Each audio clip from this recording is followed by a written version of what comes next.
Vamos a ver en esta ocasión un tema sobre la historia del libro en términos muy generales, porque es muy amplio. Y se dice que el libro, como lo pueden ver aquí en la filmina, el libro es el mejor, eh, es el vínculo de transmisión cultural más importante que el hombre ha descubierto, ¿sí? Y este ha contribuido en acumular a través de las bibliotecas las adquisiciones científicas, técnicas y artísticas de la humanidad. Esa viene siendo la trascendencia. La historia del libro se remonta a un periodo de más de 5,000 años. De las dos primeras partes, primeros tercios, resulta tener escasos y dispersos testimonios. Primero, eso lo encontramos con la cultura egipcia. Usaban el papiro, planta del mismo nombre. Y segundo, en la cultura china, ya para el tercer milenio antes de Cristo, contaba con producciones literarias importantes.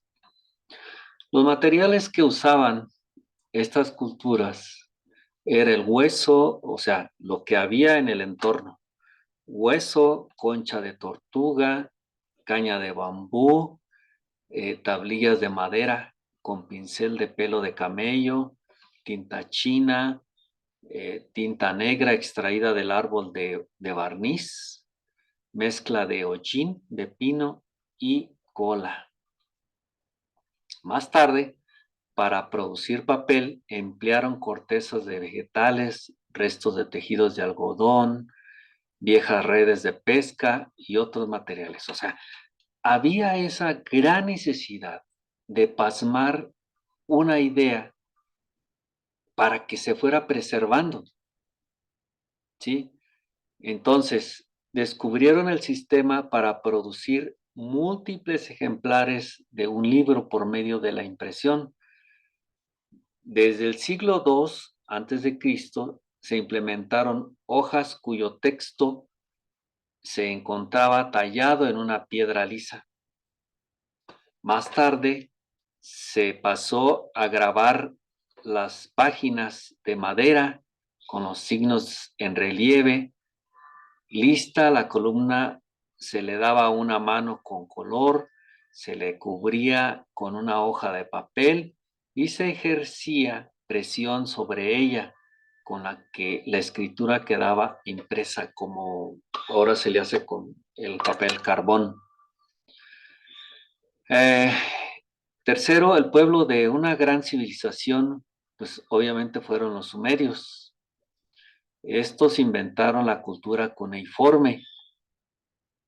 En cuarto momento, los babilonios se fueron apoderando de su cultura y llegaron a dominar Mesopotamia con los asirios.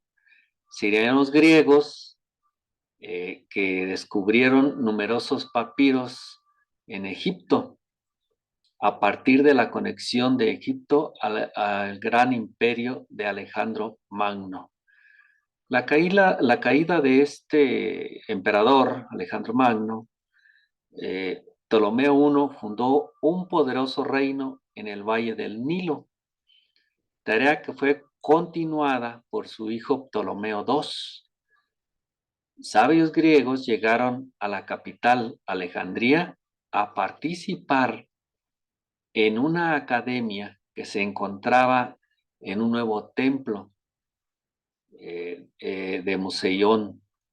La gran biblioteca formada allí a lo largo del siglo III antes de Cristo era muy completa.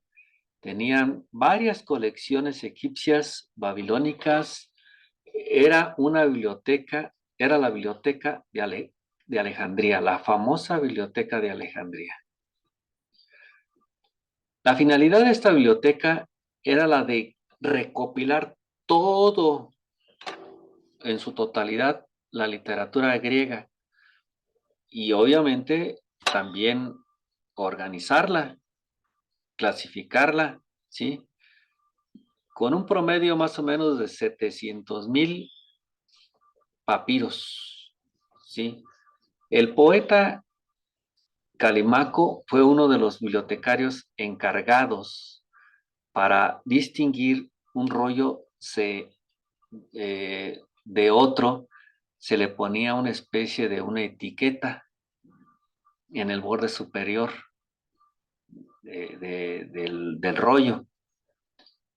El receptáculo de madera o piedra donde se guardaban los rollos era llamado por los griegos biblioteque. Dicha biblioteca fue destruida en el año de 391 después de Cristo, cuando los cristianos destrozaron el templo de Serapis. En un quinto momento, los romanos tomaron de los griegos el ejemplo de los rollos de papiro. Los generales llevaban a Roma colecciones de libros griegos como botín de guerra. En el siglo III antes de Cristo se comenzó a tratar el cuero de forma especial. Fíjense, hasta el siglo III para la escritura, el pergamino. La producción se practicaba en gran escala. Es donde se origina el nombre de pergamino. Se empleaba por lo general pieles de cordero, ternera y cabra. En Roma, el emperador Trajano fundó la biblioteca Ulpia, que al mismo tiempo fue el archivo imperial. Para el año 370 de nuestra era, existían en Roma no menos de 28 bibliotecas públicas. Se permitió el préstamo a domicilio en algunas ocasiones. Los árabes entre los árabes existían grandes bibliotecas dependientes de centros de enseñanza, las mezquitas particulares, la biblioteca del califa Al-Qajain II, un promedio de 400,000 volúmenes tenía. A través de España, los árabes introdujeron el papel en Europa. Toledo se convirtió en el centro de transmisión de la sabiduría árabe al mundo cristiano. Tras las caídas del Imperio Romano, la Iglesia tomó en sus manos la confección de los libros. Con ellos,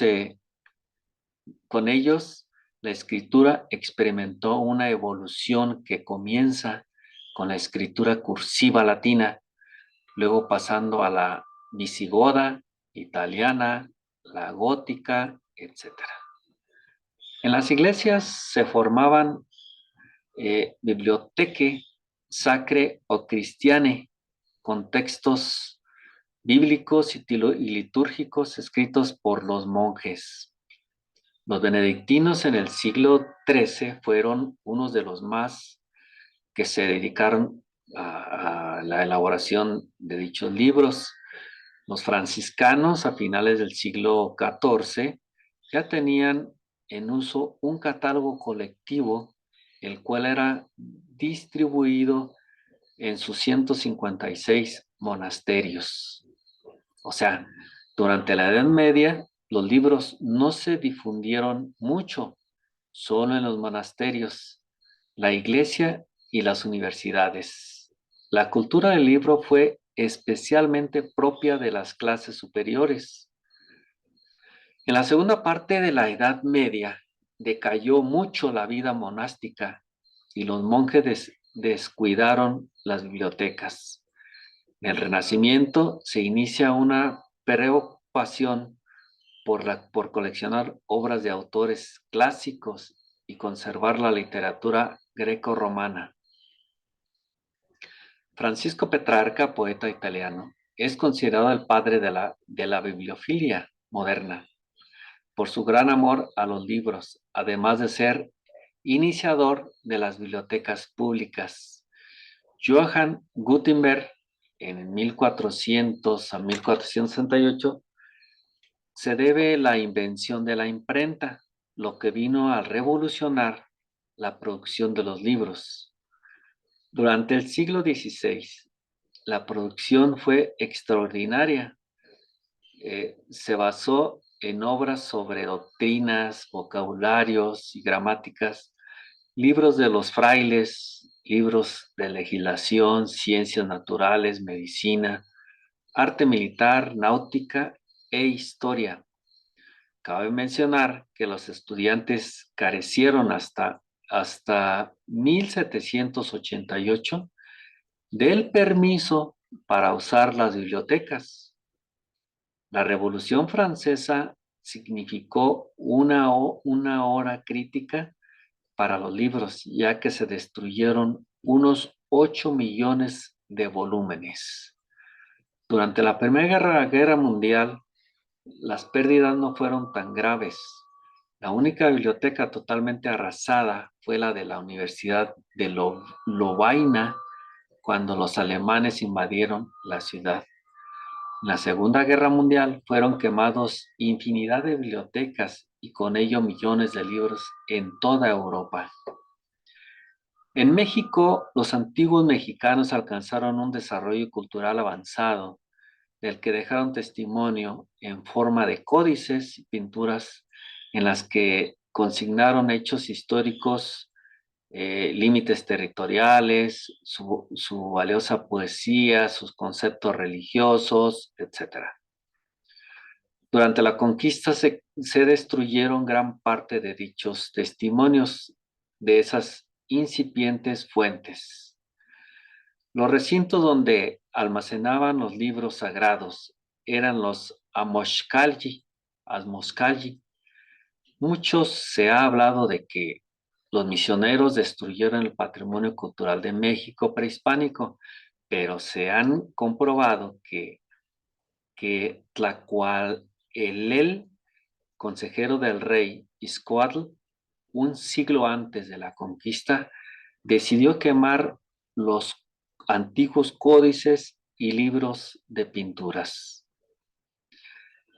Las bibliotecas en Michoacán, Alonso de la Veracruz funda en Tiripetío la Casa de Estudios Mayores en 1540 y en 1945 pasa a Tacámbaro. En 1540, Vasco de Quiroga funda el Colegio Real y Primitivo de San Nicolás de Hidalgo, en Pátzcuaro. Los agustinos tenían conventos en Tiripetío, Tacámbaro, Cuitzeo, Charo, San Agustín de Valladolid, etc. En 1595 se funda el Colegio Seminario. En 1874 se funda la Biblioteca Pública. En 1886 pasa el Colegio San Nicolás. En 1893 pasa al Templo de la Compañía de Jesús. O sea, esta es una semblanza general de la historia, tanto a nivel mundial como en particular de lo que conocemos aquí en Michoacán. Entonces, pues se las dejo más que nada para que ustedes refuercen, obviamente, con las lecturas, toda esa idea de la importancia que tienen y han tenido las bibliotecas en el contexto de la historia.